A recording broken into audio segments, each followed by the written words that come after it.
binatang lain yang keluar dari dalam bumi. Antikristus juga memiliki nabi palsunya. Nabi palsu ini adalah orang yang akan mengangkat antikristus tinggi-tinggi dan juga yang mengancam dan membunuh orang-orang yang tidak mau mentaati binatang itu. Wahyu 13 ayat 11 mengatakan, "Dan aku melihat seekor binatang lain keluar dari dalam bumi dan bertanduk dua sama seperti anak domba, dan ia berbicara seperti seekor naga." Binatang yang kedua yang muncul di sini adalah hamba dari binatang yang pertama, yaitu hamba antikristus. Seperti antikristus, ia juga akan melawan Allah dan membunuh manusia di dunia ini dan orang-orang benar. Karena menerima kedaulatan dari sang naga, ia akan mendorong manusia untuk menyembah antikristus yang datang sebelum dia sebagai Allah. Karena ia juga akan menerima kedaulatan dari naga, ia akan melakukan apa yang dikehendaki naga untuk dilakukannya. Ia tidak hanya akan membuat manusia menyembah antikristus yang datang sebelum dia dan membunuh semua yang tidak taat kepadanya, tetapi ia juga akan melakukan mujizat-mujizat seperti menurunkan api dari langit dan bahkan bertindak seperti antikristus. Ia akan mendewakan dan mengilahikan binatang itu yang akan memiliki luka yang sangat parah tetapi disembuhkan dari penyakitnya di hadapan semua orang. Siapa kemudian yang akan melakukan semuanya itu? Dia adalah nabi dari antikristus itu. Pekerjaannya adalah untuk membuat patung antikristus yang datang sebelum dia dan menyuruh manusia menjunjung antikristus tinggi sebagai Allah. Untuk itu, ia akan menghidupkan patung antikristus ini dan membuatnya berbicara dan membunuh semua orang yang tidak menyembah patung dari binatang ini, seberapapun banyaknya jumlah mereka. Karena orang-orang kudus akan menjadi martir dengan menolak dan untuk menyembah ilah itu, martir dalam jumlah yang tidak terhitung banyaknya akan terjadi pada saat ini. Semua manusia di dunia ini yang tidak dilahirkan kembali di lain pihak akan gemetar di hadapan kematian mereka dan kemudian menjadi hamba kematian. Dengan demikian, mereka semua akan menyembah antikristus sebagai Allah mereka. Para intelektual yang memiliki hati nurani mungkin akan mengadakan pemberontakan melawan diktator itu, tetapi mereka dengan segera dikalahkan, dibunuh oleh api yang dikeluar dari mulut nabi palsu dan antikristus. Nabi palsu ini sesudah membangun patung itu akan mengatakan, semua orang harus menerima tanda nama atau bilangannya. Ia kemudian akan membuat keputusan yang melarang siapa saja yang tidak memiliki tanda binatang itu untuk melakukan perdagangan, sehingga semua orang memang akan menerima tanda dari nama binatang itu. Ayat 13 mengatakan, yang penting di sini ialah hikmat barang siapa yang bijaksana, baiklah ia menghitung bilangan binatang itu, karena bilangan itu adalah bilangan seorang manusia, dan bilangannya ialah 666. Ini mungkin terlalu langsung. Meski kita berpikir bahwa angka 666 itu sesuatu yang membingungkan, hal itu hanyalah sekedar arti dari nama antikristus atau bilangannya. Untuk menerima tanda dari binatang itu juga berarti menerima tanda namanya, baik di dahi maupun di tangan kanannya. Hal itu dilakukan dengan mencetak nama pemimpin itu ke tubuh seseorang, menjadikannya sebagai bilangan dan menjadikan digital menjadi suatu barcode. Tanda ini akan dibutuhkan di mana usaha setiap kali seseorang berusaha untuk membeli sesuatu. Bahkan ketika Anda naik bis, Anda membutuhkan bilangan digital ini tercetak di tubuh Anda, dan tanpanya Anda tidak akan diizinkan.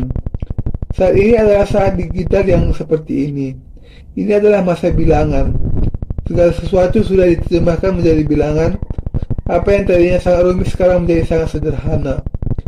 Di dalam masa yang demikianlah akan muncul tanda dari binatang ini. Antikristus kemudian akan membuat patung dirinya dan menuntut agar orang menyembah dia seperti Allah.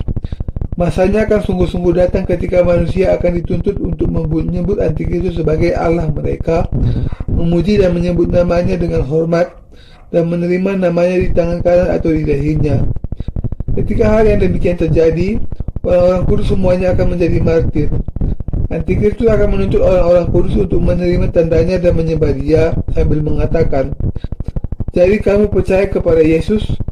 Kamu percaya kepadanya sebagai Allahmu? Buang dia jauh-jauh.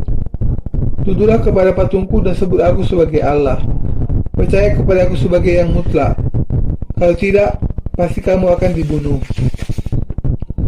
Antikristus akan menuntut iman yang sama di seluruh dunia, dan ia akan menuntut semua orang untuk menyembahnya sebagai Allah. Orang-orang yang tidak mau mengakui bahwa ia adalah Allah pada saat itu akan dibunuh. Antikristus akan mengeksekusi orang-orang kudus yang melawan dia di depan umum. Semua orang yang namanya tidak tercatat di dalam kitab kehidupan anak domba akan menerima tanda itu dan menyembah dia. Ketika kita menerima pengampunan dosa ke dalam hati kita, Roh Kudus berdiam di dalam kita, dan nama kita tertulis di dalam kitab kehidupan di kerajaan surga. Karena nama kita tertulis di dalam kitab kehidupan dan karena Roh Kudus sudah memantraikan hati kita semua akan diangkat menjadi anak-anak Allah ketika ia memanggil kita. Bisakah kita meninggalkan Yesus Kristus yang sudah menyelamatkan kita dan menyatakan di depan patung binatang itu bahwa ia sekarang adalah Allah dan Juru Selamat kita? Tentu saja tidak. Tidak peduli bagaimana lemahnya kita di hadapannya, Tuhan kita datang ke dunia ini dalam rupa manusia, membasuh segala dosa kita dengan menanggung semuanya ke atas dirinya dengan baptisannya, dan menyelamatkan kita dengan menanggung hukuman menggantikan kita di kayu salib. Juga, karena Tuhan kita sudah memberitahukan kepada kita segala sesuatu yang akan terjadi, kita orang-orang kudus tidak akan pernah bisa mengkhianati iman kita selama masa antikristus ini.